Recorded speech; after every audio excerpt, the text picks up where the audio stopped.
A mí me emociona hablar del tema familia porque en definitiva nacemos en una familia, aún la persona más aislada que pueda vivir o tenga una vida bastante solitaria, no deja de ser una vida que está influida e influyendo a otras personas.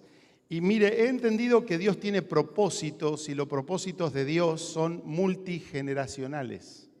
Usted ha heredado de parte de alguien desde la vida, pero también aquellas cosas que el Señor ya ha planeado para usted y para la vida de su familia.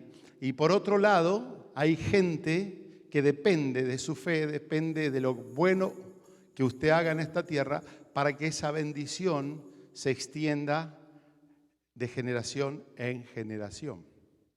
A mí me gusta hablar el tema de familia y sabe que hoy vamos a hablar específicamente de bendecir el destino de nuestra familia. Y un poquito haciendo alarde de lo que es familia, que es hoy muy amplio, hoy es un tema, la verdad, hasta conflictivo hablar de esto, porque hablamos de modelos y ahí podemos llegar a contrarrestar algunas opiniones y cuántas veces nuestras conversaciones terminan en un momento bastante tenso por el modelo que tenemos o el concepto que tenemos de familia. Pero mire, por lo menos acá tengo algunos distintos modelos de familia desde las actitudes o la no conformación. La primera que llamé se llama la familia perfecta. ¿Se acuerdan los de nuestra generación, la familia Ingalls? Muchos de nosotros pensamos que nuestra familia es la familia Ingalls, es la familia perfecta. Hemos educado a nuestros hijos, entonces ella dice, oh Charles, gracias por trabajar también para nosotros. Y viene Charles, dice, Caroline, gracias por ese pastel tan rico que has preparado para nosotros. La familia perfecta no existe, dígale al que tiene al lado, no existe, olvídese. Aunque a veces digamos mi familia es perfecta, no existe la familia perfecta. Hay otras que son las familias promotoras. ¿Qué significan? Aquellas que le hacen bien a los que son parte de la familia. Potencian, motivan, liberan. Ahí crecen todos, promueven los dones, las profesiones, las distintas destrezas que cada uno tiene en la familia. Pero también hay unas familias que son enfermizas. Algunos simplemente por ser parte de esa familia ya son parte de la enfermedad de la familia. Claro, es muy triste decirlo o hay que tener demasiada humildad, pero es cierto que muchas veces en la familia se habla más de enfermedad que de salud. A la hora de relacionarse, más malas palabras que buenas palabras. A la hora de ver cómo son los vínculos, son todos enfermizos. Los chicos aprenden lo que es un modelo de matrimonio disfuncional por cómo el padre trata a la madre y la madre al padre. Y así podríamos dar un montón de ejemplos. Esta es muy evidente en muchas familias. Se llama la familia clan. La familia clan es donde todo es una sola masa, no hay diferenciación. Entonces la familia clan, por ejemplo, está determinada por la privación de las libertades individuales. Y hay un fuerte rol materno. En Argentina tenemos una influencia italiana increíble. Entonces la mamá es la que dice todo lo que hay que hacer en la casa. Y vaya si usted no se va a levantar en contra de la mamá porque se le va a armar. ¿A cuántos han expulsado de la familia por no ser como la familia? Entonces acá lo define un dicho que dice, ¿y dónde va Vicente? ¿Dónde va la gente? ¿Y dónde va Cecilia? ¿Dónde va la familia? Familias independientes son aquellas que no tienen compromisos afectivos, son todos como entes, está todo correcto, pero no hay cumplido, no hay afecto, no tienen relación aún con otras familias, simplemente a veces parece la familia como un lugar de aprovisionamiento. Alguien dijo que hay que romper con el modelo hotel mamá, banco papá. O sea, mamá plancha esto, usted va, sale de ahí, todo perfecto. Y cuando necesita plata, ¿tenés plata? Esa nos pasó a todos, ¿no? Familias unipersonales. Se dice que ya el 60% de las familias del mundo son unipersonales. ¿Qué significa eso? Significa que cada vez más el núcleo familiar se va centralizando hasta llegar a una sola persona. De hecho, tengo entendido que en Francia muchas de las construcciones, las viviendas se hacen para una sola persona. De hecho, se reemplazan a veces personas, seres humanos, ¿por qué? Por el perrito. Usted sabe cantidad de gente paseando el perrito, pero poca gente paseando los hijos. Lo dejamos ahí, toda la pasadita, ¿sí? Para no meterme en problemas. Y hay familias saludables que no son familias perfectas.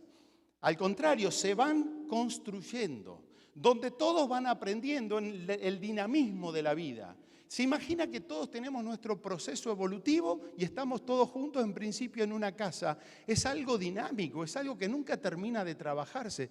Cuando usted piensa que aprendió a ser papá y mamá, las chicas se crecieron y no quieren ir con usted. Usted compró una casa como de 4 habitaciones para 2 viejos que terminan viviendo solos. Es medio así la vida, ¿no? Es un poco así la cosa. Cada familia va a tener su particularidad influida por su historia, por sus relaciones, sus valores intergeneracionales, sus situaciones presentes y las características de sus miembros, además del contexto social y cultural en la cual vive. Me gusta la Biblia porque habla de un montón de modelos de familia. Por ejemplo, la monoparental. Una mujer con su hijo, hay muchos ejemplos, pero me acuerdo mucho de Agar y su hijo. Un padre que rechaza a su hijo, a la mamá de su hijo, y de pronto ella tiene que recluirse en el desierto y por gracia y obra de Dios es sostenida por Dios en ese contexto. Poligamia. Padre con 2 esposas, lo dejemos ahí para no meternos en problemas, pero figuran también, y con muchas más también. Familias hermanísticas, Lázaro, Marta y María, todos hermanos, y ahí vivían contentos. Padres sin hijos como Ana y Elcana, ¿se acuerda que ella decía, por este niño oraba? Frustrados por no tener bebés y algunos complicados por tener muchos bebés, es una cosa increíble a veces, ¿no? Modelos de padres ausentes, también muy común hoy en día. De pronto, sobre todo hombres que no se hacen cargo de lo que han engendrado hijos y después quieren seguir como solteros cuando ya deberían tomar compromiso. Si usted quiere la versión más larga, invíteme y le doy seminario de cada punto y vamos a estar unas cuantas horas. Interesante todo esto. Por ejemplo, Pablo le decía a Timoteo, verdadero hijo en la fe. Figura la abuela, figura la madre, que gracias a su fe él fue formado, y ahí como que hay un padre adoptivo como Pablo, le dice verdadero hijo en la fe, y en las cartas le escribe como un hijo hasta del corazón, ¿no? Entonces, un padre ausente en ese contexto, y hoy vamos a tomar el último tema con una familia numerosa, medio como somos los hispanos acá en Estados Unidos. Si no evangelizamos, dijo un amigo, aunque sea teniendo hijos, vamos a llenar la iglesia. Y justamente le quiero hablar de una familia numerosa, es la familia de un tal Jacob, que después termina siendo Israel, ¿no? Lógicamente, pero en particular tuvo unos cuantos hijos, 12, y uno que es el personaje en cuestión entre nosotros, este conocido José para nosotros aún de las películas. Este hijo José, obviamente, era el reflejo de la familia de su padre. Todos nosotros provenimos de una familia. Hoy el pastor Roga dijo, y me encantó cómo describió, él dijo, mi papá hacía todo esto, era de esta manera, tenía este perfil, y todos tenemos una historia, por padre presente, ausente, por lo que sea, este tenía también una historia. Y el papá de José, Jacob, provenía de una familia disfuncional. ¿Qué significa disfuncional? Que no tiene un funcionamiento natural. Era como bastante complicada la familia. Fíjense que, por ejemplo, sus padres tenían un matrimonio dividido. Los papás de Jacob tenían a la mamá Rebeca, a papá Isaac. ¿Y qué había en esa familia? Favoritismos. Ellos tenían favoritismo con uno de sus hijos. A ver, Rebeca le gustaba estar con su hijo por lo que hacía y el padre con el otro hijo. División en el matrimonio. Y lo peor es que empezaron a haber conflictos sin resolver entre los hermanos. Si coincide con la realidad, su realidad o mi realidad es pura casualidad. No, no es pura casualidad. Pasa en muchas o en todas las familias. Entonces Jacob y Esaú terminan hasta odiándose, uno quiso matar al otro, toda una historia de Hollywood increíble, pero esa era la familia que tenía el papá de José. De hecho, al padre de José lo conocían como un estafador, un tramposo, porque justamente Jacob significaba todo eso. Todos provenimos de algún tipo de familia con su historia. Yo le podría hablar de la familia de Sebastián, mi papá, una familia de mucho dinero en el interior de la Argentina, pero por los vicios del padre, por algunas cuestiones mal realizadas, terminan en pobreza. Mi papá terminaba prestado en un campo ajeno simplemente para que le paguen dándole de comer. Mi mamá, hija de una familia que escapa de la Segunda Guerra, como saben en Argentina mucha inmigración, sobre todo de la Europa. Y ahí viene Marco, viene Ana en un barco desde Odesa, uno de los últimos barcos que salen allá del Mar Negro, llegan a la Argentina. Ya tenían 2 hijas, mi mamá la primera que nace en Argentina. Nunca más mis abuelos vieron a sus padres, nunca más volvieron a su Ucrania, Rusia y todo ese lugar. Y ahí nace mi mamá y tiene esta preciosura de hijo con un montón de hijas e hijos también. Entonces, ahí es donde cada uno vamos amasando nuestra historia. Te pregunto, ¿cuál es tu contexto? ¿Cómo ha sido tu familia de paternidad? Para muchos un orgullo, para muchos un dolor. Para muchos el papá ha sido la persona más cariñosa de la tierra. Para muchos papá se fue con todos los besos y abrazos que me quedó debiendo.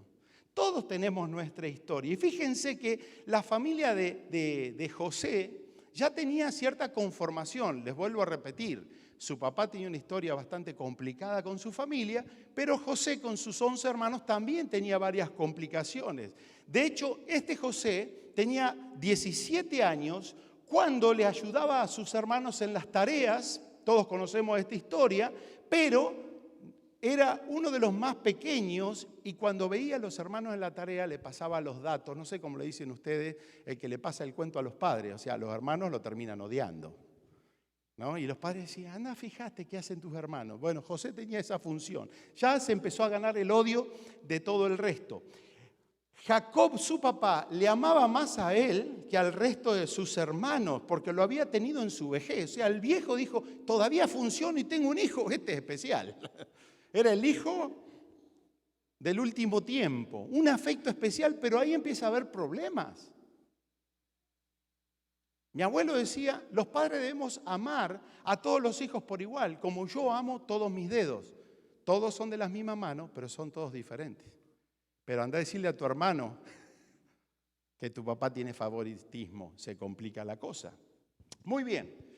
Al ver sus hermanos que su padre lo amaba más que a todos ellos, aborrecían a José y no podían hablarle pacíficamente, o sea, era todo hablarle mal. No quiero traerle algún recuerdo cómo usted lo llamaba a su hermanito. Los hermanitos menores sufren por todos lados.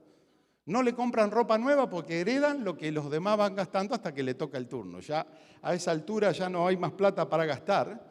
Y encima este José tiene un sueño que, error, lo cuenta a los hermanos.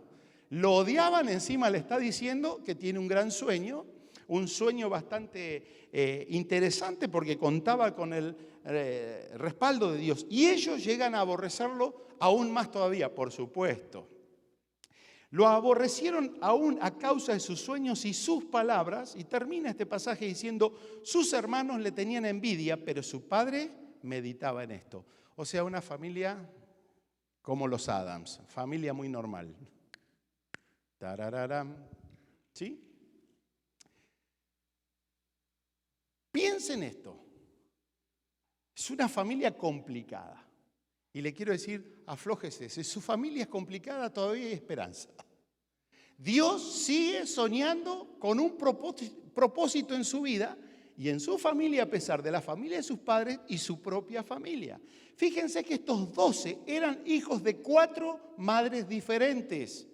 6 de Lea, 2 de Bila, 2 de Silpa y 2 de Raquel. Por eso los últimos más chiquititos eran más amados por el papá. Una familia llena de rivalidades, influidas por sus distintas madres. ¡Wow! Una familia dividida por las ofensas.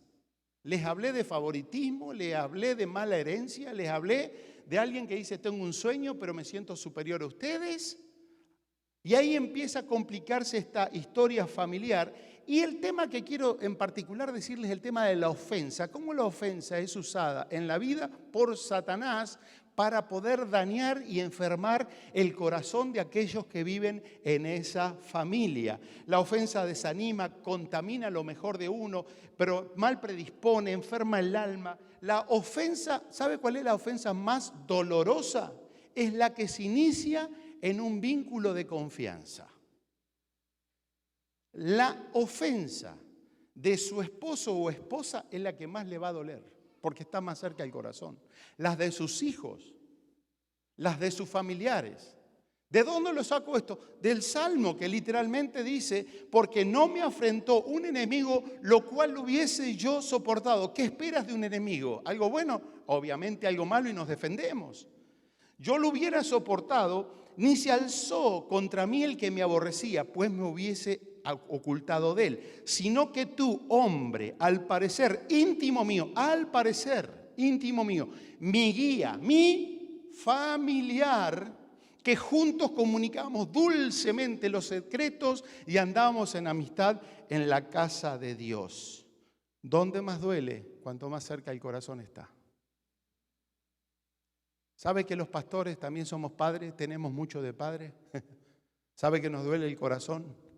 A nosotros, los inconversos que andan por allá, que andan en el pecado, no nos hace mucho. Pero los hijos del corazón, los que están en la casa y alimentamos, bendecimos y amamos y oramos y hacemos todo lo que ustedes no tienen que escuchar, porque es nuestro rollo personal con Dios, nuestra responsabilidad con Dios. Pero lo que más nos duele en la vida es cuando más cercana la persona estuvo en nuestro corazón. Lo que hizo su padre o su madre determina el nivel del dolor que hay en su alma, a pesar que ellos puede ser que están en otra vida también. La ofensa. Por eso cuando te fallan tus amigos, seres queridos, la familia sobre todo, eso duele. Y la familia de José, atienda, tenía un potencial increíble, pero fracasó por la ofensa no solucionada. Es toda una historia de ofensa, hasta que algo de parte de Dios pasó que hizo que todo armonice, porque tuvieron algo diferente que hoy tenemos que aprender para poder decirle no a la ofensa en la iglesia, en casa o en la familia y seguir adelante en el propósito de Dios. Amén. ¿A cuántos Dios le está hablando? Ya con el título dijo uno, me está hablando. Vivieron deseando el mal del uno al otro. Argumentaron mentira. No sé si les suena familiar. Todo un verso, todo un argumento para poder dañar. Fueron interesados, sacaron rédito de su situación. Lo vendemos al hermano. Ya con dejarlo era un pecado. Encima venderlo. Ni hablar cuando somos todos buenos, pero se mueren los padres y hay que repartir la herencia. Ahí salen las uñas, ¿no? Se distrajeron de su propio sueño. Y no solamente te hablo del sueño de José, que ya sabemos que era un sueño de gobierno, un sueño de Dios, sino que cada hermano también tenía un propósito y un sueño de Dios.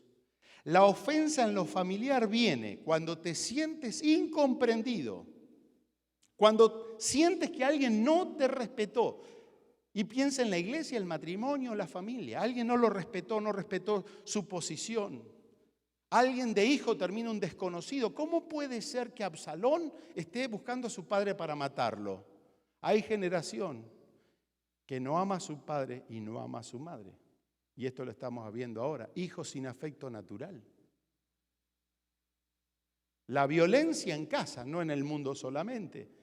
Pero sobre todas las cosas viene la ofensa cuando alguien no ha respetado, no ha valorado su sueño personal. Y he encontrado que hay algunas claves, consejos para ser exitoso a la hora de seguir adelante en el propósito y el destino de Dios para nosotros. Algo que debemos determinarnos es que la ofensa no sea una excusa para dejar de ser quienes somos. Que la ofensa que ha dañado tu corazón no haga que dejes ser padre, pastor, esposo, esposa, hijo. La ofensa no debería, aunque tiene el poder, pero no debería afectar de que nosotros sigamos adelante enfocados en lo que Dios tiene para nosotros. Mire, la palabra dice que nos ofenden, o no, pero nosotros también ofendemos. Muchas veces sin querer, como decía el chavo, sin querer, queriendo, ofendemos. Me ha pasado cantidad de veces, no hay en mi corazón un deseo de ofender a alguien. y cuando lo escucho digo, ¿es cierto que te ofendí? ¿No le pasa a usted también? David fue rechazado en su casa, fue rechazado por Goliat, obviamente, fue rechazado por Saúl. Sin embargo, dentro de David había un rey que Dios lo tenía que levantar, pero tuvo la capacidad de mirar al Señor en su peor momento de vida. Siempre se refugió en el Señor, porque si David se quedaba en la ofensa, que a mí en casa no me quieren, que el rey no me quiere, que a mí no me quiere nadie, porque en un momento a David no lo querían ni el enemigo ni los amigos. Y eso nos puede pasar a nosotros. Debemos determinarnos que la ofensa no nos afecte para dejar de ver el sueño de Dios en nuestra vida. Todos tenemos un sueño de Dios, todos somos José.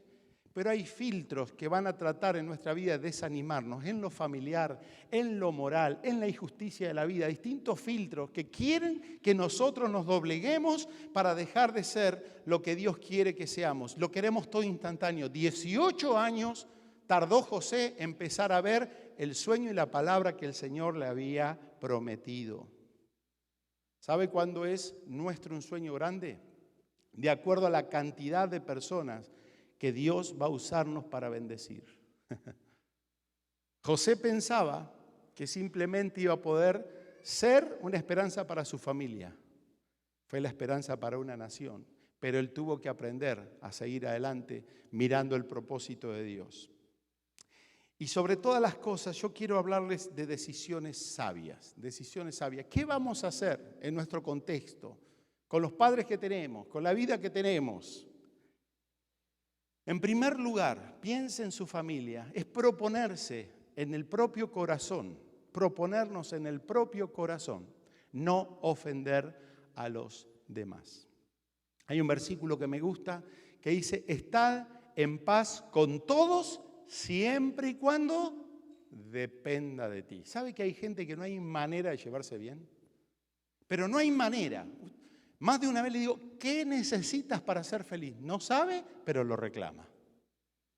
Pero si depende de nosotros, tenemos que tener la capacidad de alivianar nuestra mochila, como dice luego el apóstol, que corramos la carrera desechando aquellas cargas extras que lo único que hacen es enfermar nuestra alma y detenernos en esa marcha en el camino de la vida. Por eso, Santiago dice, el que no ofende en palabra, este será una persona sabia. Aprender a ver lo bueno de los demás. Yo a veces digo, ¿por qué tanto conflicto matrimonial? Hay cosas que no elegimos. No elegimos los padres, no elegimos los hermanos. Pobre mis hermanos, no lo eligieron ellos. Pero hay algo que sí elegimos. ¿Sabe qué? El cónyuge. Lo elegiste vos, hermano. Me elegiste vos, hermana. ¿Por qué siempre la culpa la tiene el otro? ¿No habrá algo dentro mío que también tengo culpa? Nadie es 100% culpable de una situación. Todos tenemos una responsabilidad, muchas veces activa o pasiva. Es la persona que habla, que se expresa, que va. Y el otro está ahí. ¿Y por qué no te mueves, hermano, y resuelves algo? Es proponerse no ofender. Es decidir seguir en el camino de la vida entendiendo que nos van a ofender. Ya nos ofendieron, nos van a seguir ofendiendo y nosotros también. Pero hay un camino de liberación que se llama el perdón. Hay una gracia guardada por Dios hacia nosotros. Dice que el amor del Señor es el que tiene que brotar en nosotros, no teniendo en cuenta los pecados pasados. Entonces, ¿por qué le recordás a tu mujer todo lo mal que hizo toda la vida? Estamos por escribir un libro con mi esposa, se llama AC/DC, no es la banda de heavy metal, nada de eso, ¿no? No es antes de Cristo, después de Cristo. AC/DC, antes de casarse, después de casarse. Así se va a llamar el libro. Y antes de casarnos, hicimos unos pactos delante del Señor. Fueron la clave de empezar la relación 0 kilómetros, 0 millas, de acá para adelante. Y nos propusimos, entre algunos pactos hacia la pasada, es que íbamos a abrir el corazón para revelar quiénes somos. Segundo lugar, La relación comienza desde que nos conocimos para adelante, no de acá para atrás. Y lo que el Señor lavó con su sangre no va a darnos el ministerio de Satanás que anda acusando, revelando los pecados. Nunca más hablamos lo que la gracia del Señor perdonó. Es posible restaurar situaciones porque el perdón no es racional, no es sentimental, es una voluntad. Y cuando la voluntad va delante de tu emocionalidad, el perdón sana, libera, restaura y tu postrer estado es mejor que el primero. Amén. La gracia de Dios sana y restaura. ¿Qué tal si decidimos proponernos dejar de ser tan ofendibles? Los latinos somos amorosos, cariñosos, expresamos para bien y también para mal. Somos resentidos, porque todo lo pasamos por las emociones. Todo lo pasamos por el corazón. Entonces, ¿qué pasa? Somos demasiado sensibles a todos y el mundo es muy imperfecto y te has casado, nos hemos casado con gente súper imperfecta, lo elegiste así. Lo que pasa, como decía mi papá, primero no vio, se casó y vio. Era la idealización de la mejor mujer del mundo. No era una mujer común que te enamoraste y después te diste cuenta que había otra parte y que había que empezar el camino del verdadero amor. Porque en la atracción el amor es ideal. El verdadero amor se cultiva desde un amor real, de una vida real. Dicen que el matrimonio es el mejor oculista y que el amor es ciego, ¿no? Eclesiastés 7 dice, tampoco tomes en serio todas las palabras que se hablan. Mi esposa tiene una gracia que Dios le dio, que sabe callarse cuando hay que callarse y desgraciadamente hablar cuando hay que hablar. Cuando este santo de pastor inmaculado se manifiesta, ella tiene la particularidad de no poner más combustible al fuego. Ya a esta altura, no sé si estamos cansados, ya ni discusiones tenemos. Como dijo un amigo, ya nos llevamos re bien, ya casi ni me pega mi mujer. Pero sí, si uno está exacerbado y manifestado y el otro sí. Ustedes saben que el Proverbios tiene el modelo, por lo menos la última parte, los últimos capítulos de Proverbios hablan de la pareja más disfuncional posible. Eso lo descubrí por la iluminación del Espíritu Santo. Es un marido pasivo y una mujer descrita con esta imagen, gotera continua. ¿Viste cuando tu mujer está y dale, y tic, tic?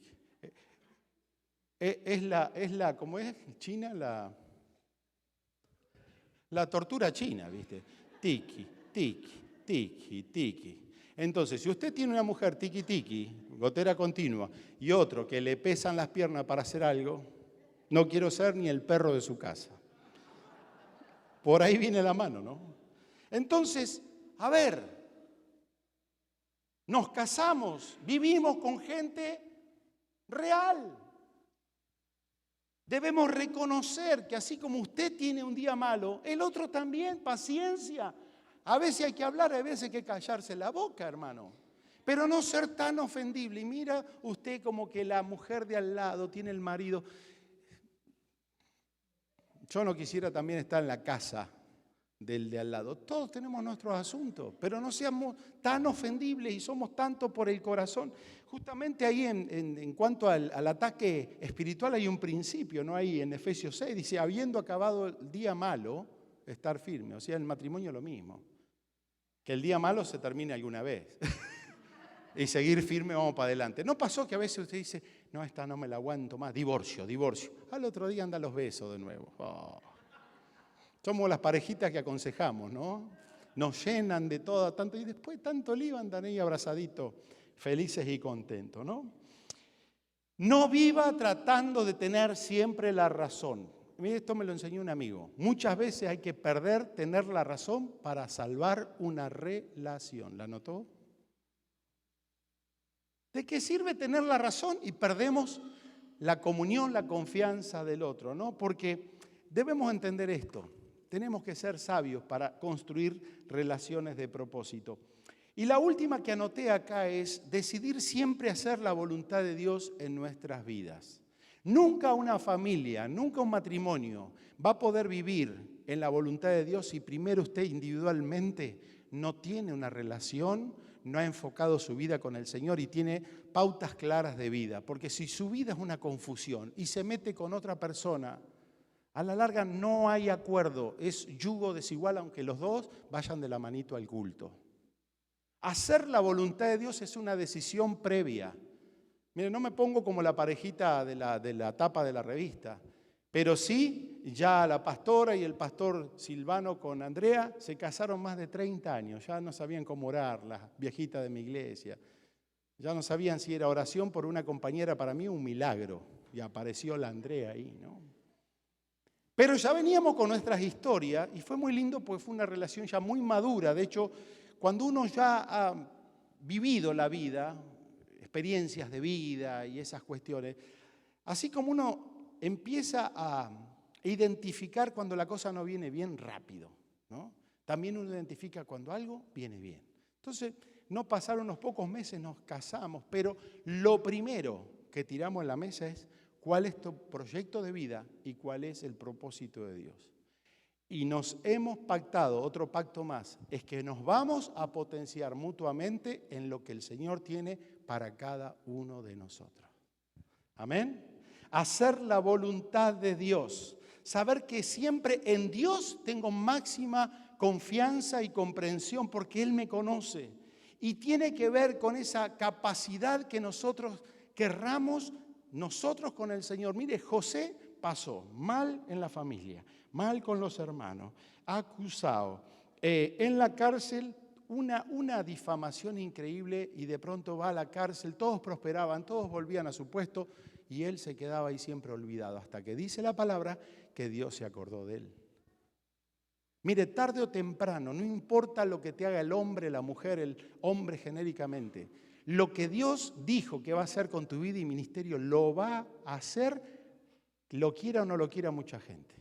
Así que usted tiene que decidir hacer la voluntad de Dios. Y los momentos más claves son cuando usted se siente solo. En el Getsemaní se le durmieron hasta los amigos. Quedó solo en el peor momento que más necesitaba gente. Así que no se sorprenda cuando esté solo. Padre, pasa de mí esta copa, pero que no se haga mi voluntad, sino haga la tuya. Y vaya y haga la voluntad de Dios, cueste lo que cueste. Amén. Pensemos juntos. Familia disfuncional, 2 hermanos, 4 madres, 10.000 historias familiares para odiarse el resto del viaje, pero terminan reconciliándose. Y hay dos imágenes. La primera es del hambre y la segunda de la muerte. ¿Qué significa la del hambre?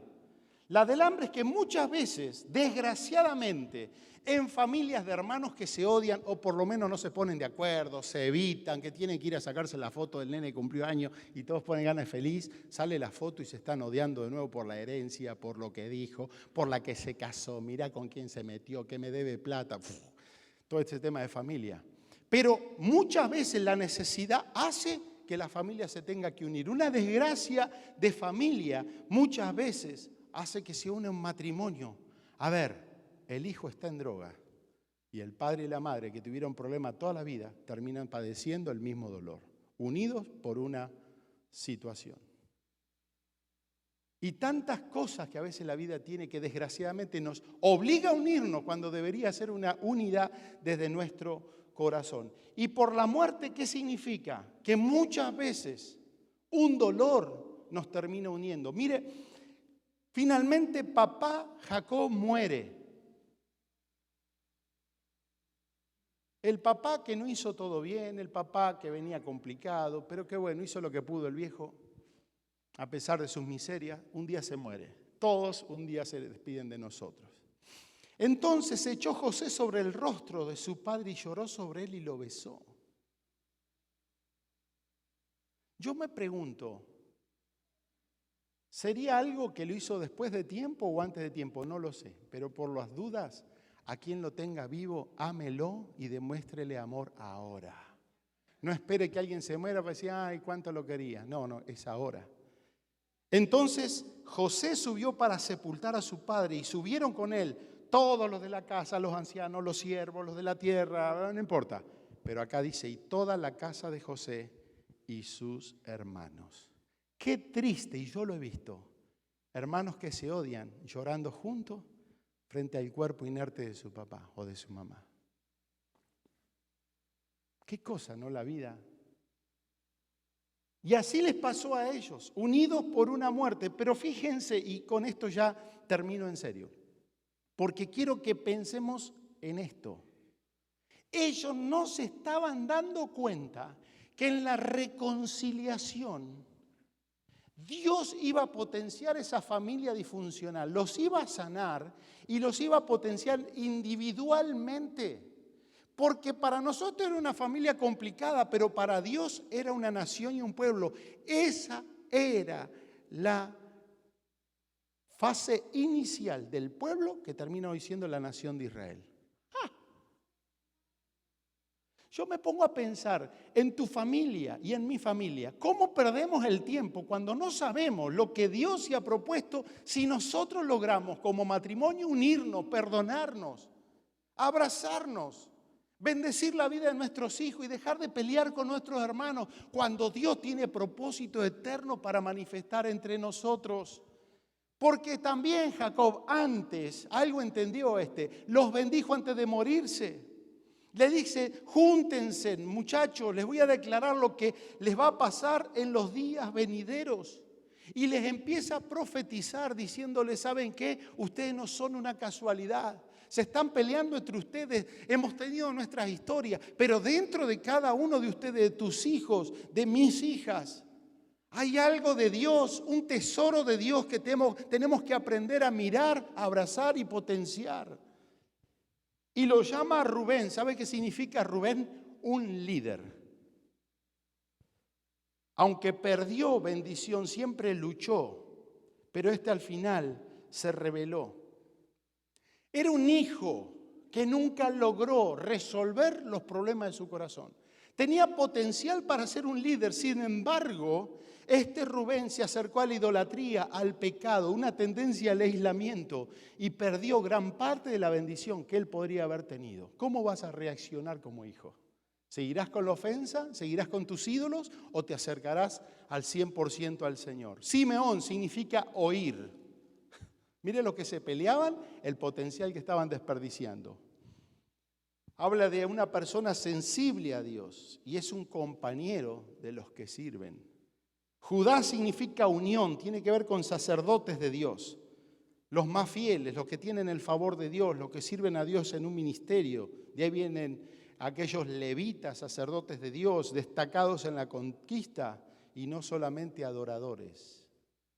Neftalí significa raza de guerreros fuertes y valientes, con tenacidad y destreza en el combate.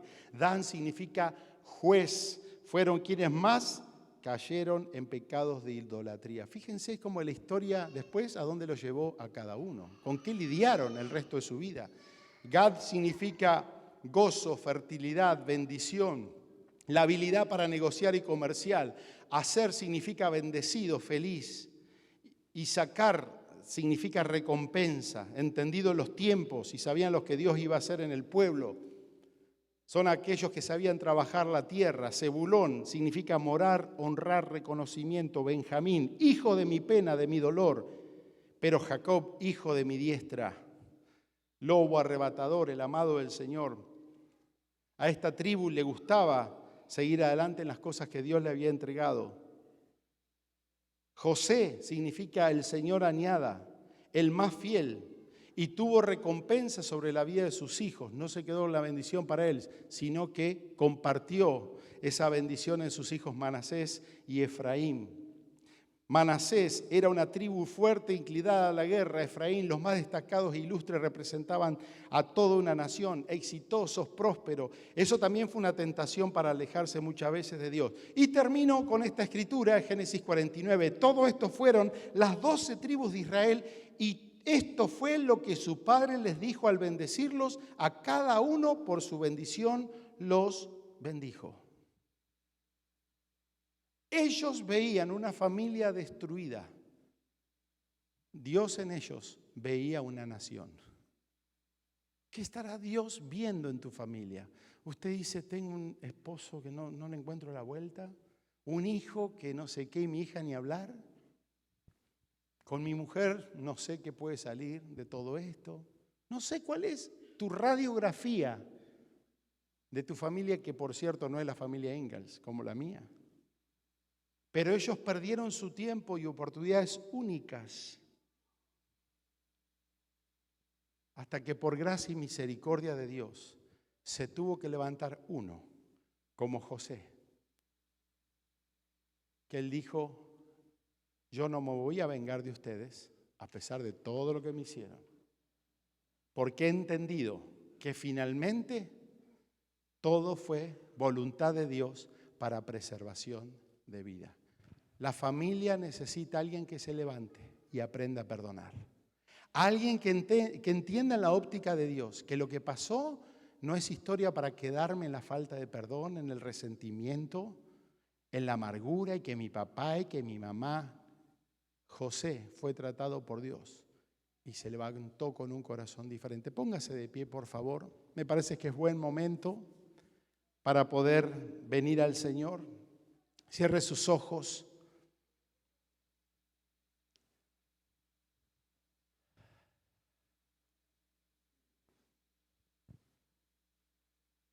Quiero decirte de parte del Señor que hay esperanza. Hay esperanza para tu vida. Hay esperanza para tu matrimonio. Hay esperanza para tu familia. Solamente tu corazón y Dios sabe cómo fue la vida de tus padres, por qué tus padres fueron así. Pero fue la vida de ellos. Vivieron la vida que pudieron vivir. Pero ahora no sé cómo es la realidad de los que están en casa, de los que están más cerca de tu corazón. Quiero decirte que más allá de tu dolor, más allá de toda circunstancia, Dios te ha traído a un lugar como este para hablarte y decirte, Dios no se ha olvidado de tu vida. Dios no se ha olvidado del propósito por el cual Dios te trajo aquí a la tierra. Ya no se trata de papá y mamá, ya no se trata de tus hermanos, ya no se trata de los problemas, la ofensa que ha dañado tu corazón y que probablemente trae tanto dolor a tu alma, sino se trata de que te levantes y digas, Dios sigue teniendo un plan. Dios todavía tiene un plan para mi vida. Y yo te animo que pases adelante al altar, porque vamos a orar todos. Pasa a este altar y vamos a estar orando y pidiéndole a Dios que si te cuesta perdonar, aquí dejes esa ofensa, aquí dejes esa falta de perdón. Que vengas a este lugar a decirle, Señor, yo me acerco a tu presencia y yo quiero, Señor, ser la primer persona que tome una decisión para que tú comiences a restaurar mi casa, a restaurar mi familia, a sanar mi corazón. Adoramos a Dios y mientras aquí el grupo está adorando al Señor, venga a este lugar, vamos a estar juntos, vamos a cerrar este evento orando juntos como familia. Pero venga porque aquí Dios, a través de tu pacto con el Señor, va a empezar a obrar, a sanar, a restaurar. Adoramos al Señor, adoramos al Señor.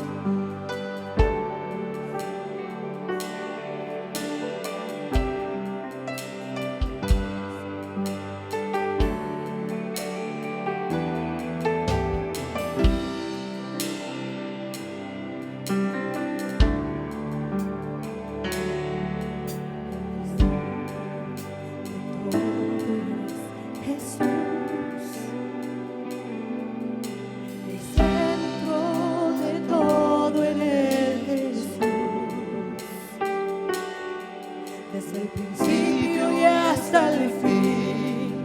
Tú has sido y siempre serás Cristo.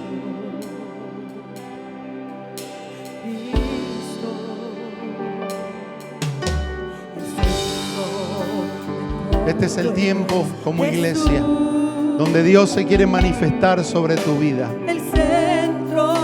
Hay hermanos que necesitan que traigas su familia a este lugar. Hay padres que necesitan que tú tomes compromiso con Dios. Ven a interceder por el dolor de tu familia. Ven a interceder por el dolor de tus hijos.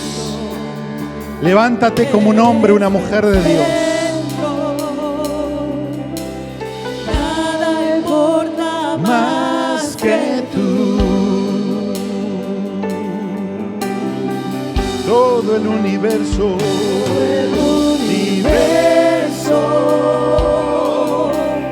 Gira en pos de ti, Jesús. De ti, Jesús, el centro eres solo tú.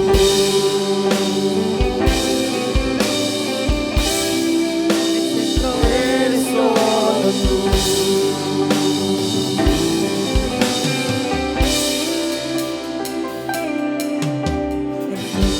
De la iglesia es Jesús, el centro de la iglesia es Jesús. Toda rodilla se doblará y toda lengua te confesará.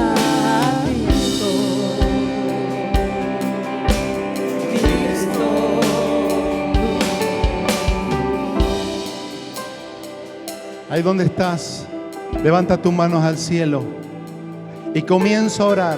Pon en tus labios una palabra poderosa. Dile: Señor, te pido perdón por los pecados de mi familia. Yo te pido perdón por los pecados de mi matrimonio.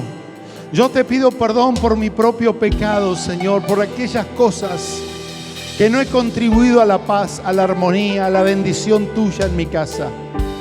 Señor, hoy hemos recibido una palabra, que no hay situación, que no hay familia disfuncional, que no hay pecado, no hay maldición aún hereditaria que puede frenar la bendición que tienes prometida para mi familia.